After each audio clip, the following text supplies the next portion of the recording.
नमस्कार, आप देख रहे हैं Bihar live city BLC news.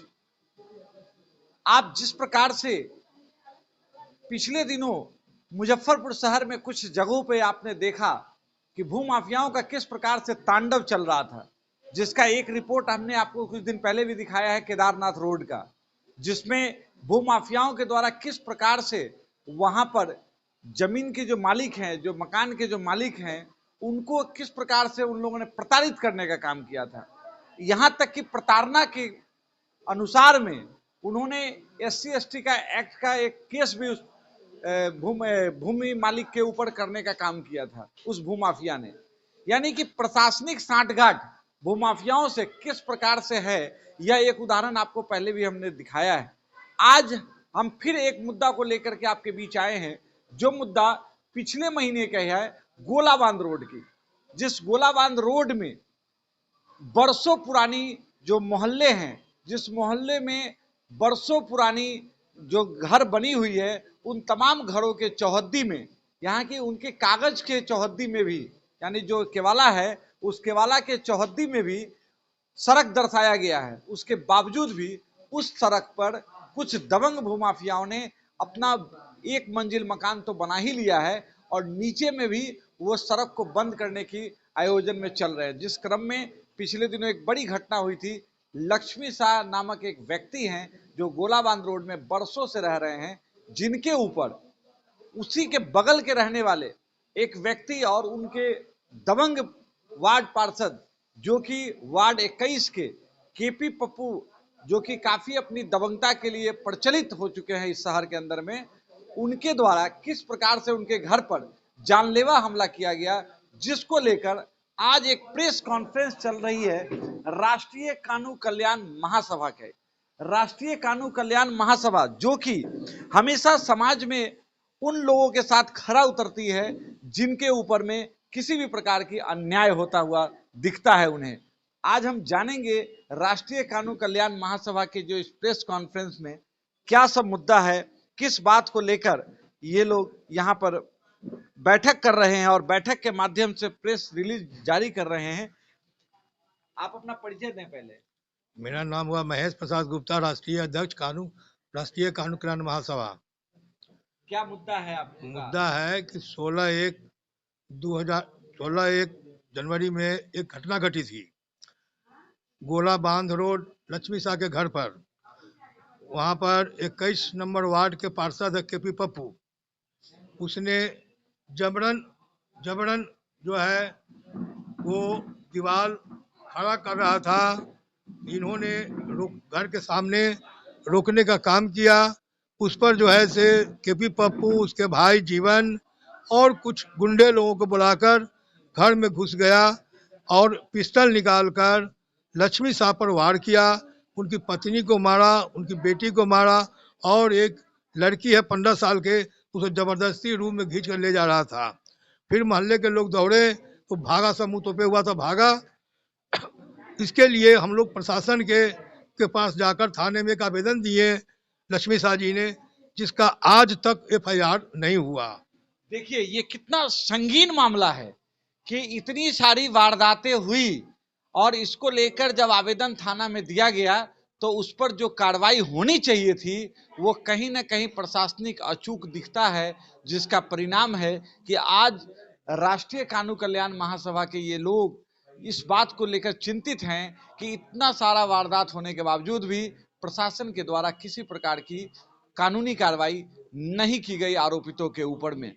ऐसे स्थिति में हम जानेंगे इनसे कि इन लोगों की क्या आगे की मांग है। क्या मांग है आपकी? मांग है यही कि मैंने तो डीजीपी, आईजी, डीआईजी, एसपी को पिटीशन दिया, जिसका रिसीविंग है मेरे पास, बाय रजिस्ट्री किया, भेजा, लेकिन आज भी उस पर भी एक्शन नहीं हुआ।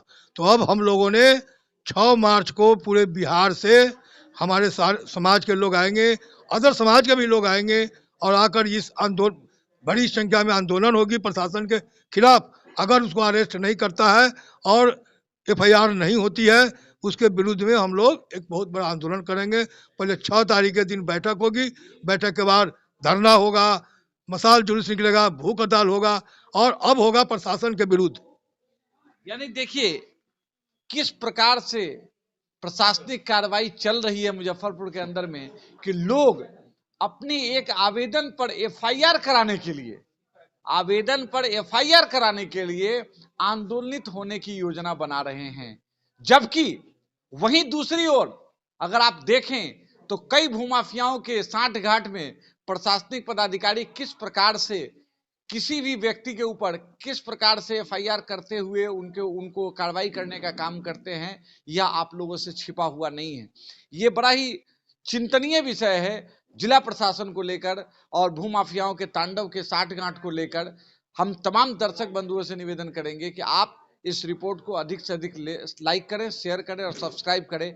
हम यहाँ पर और भी लोग बैठे हैं, इनसे भी जरा जानेंगे कि इनका क्या मांग है, क्या मुद्दा है। और खासकर जो पीड़ित परिवार है लक्ष्मी शाह जी, वो भी यहाँ पर मौजूद हैं।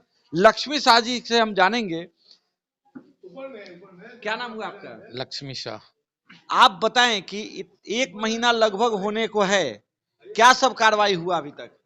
अभी तक तो कोई कार्रवाई नहीं हुई है। शून्य कार्रवाई के मामले में, शून्य।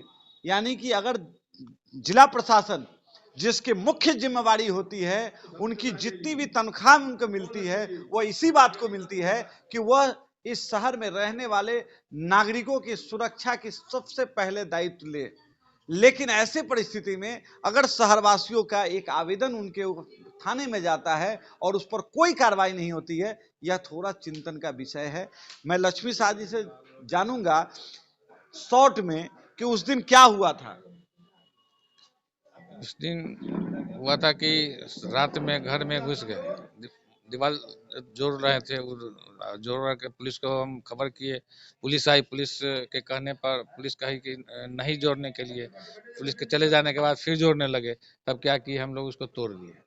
तोड़ने के बाद जैसे वो लोग धड़ाधड़ 10 बजे रात में हम हमारे घर में घुस करके मेरे साथ, मेरी पत्नी के साथ, मेरी बहू के साथ, पोती के साथ मारपीट किया, दुर्व्यवहार किया, रिवॉल्वर के बट से कनपट्टी में सटा करके धमकाया। आरोपी केपी पप्पू और उसका भाई जीवन। यानी सोचिए, एक तरफ कोई घटना होती है तो उस समय छानबीन करनी पड़ती है प्रशासनिक पदाधिकारियों को, तब मुजरिम को खोजना पड़ता है। दूसरी तरफ इस घटना में बड़ा अजीब आपको लगेगा कि इस घटना में पीड़ित परिवार आरोपित को पहचान भी रहे हैं, समझ भी रहे हैं और उनका नाम भी ये बता रहे हैं, फिर भी वो आरोपित आज भी खुला घूम रहा है। और खुला ही नहीं घूम रहा है, मैं जरा इनसे जानूंगा कि वो आरोपित इन पर किस प्रकार का दबाव बना रहे हैं। वो लोग क्या दबाव भी बना रहे हैं कुछ? वो लोग आपके ऊपर कोई दबाव भी बना रहे हैं? हाँ, डरा धमका कर रहे हैं किसी किसी के माध्यम से। किस बात को लेकर? वही कर दे। किस बात को लेकर के डरा धमका रहे हैं? क्यों डरा रहे हैं? डरा रहे हैं कि केस वापस ले, है ना, वापस ले, नहीं तो। और भी लोग हैं, जरा इनसे भी हम जानेंगे। बताइए, क्या नाम हुआ आपका? मेरा नाम हुआ राजमंगल शाह। क्या लगता है आज की जो ये बैठक चल रही है, इस बैठक के माध्यम से आप क्या मांग करते हैं?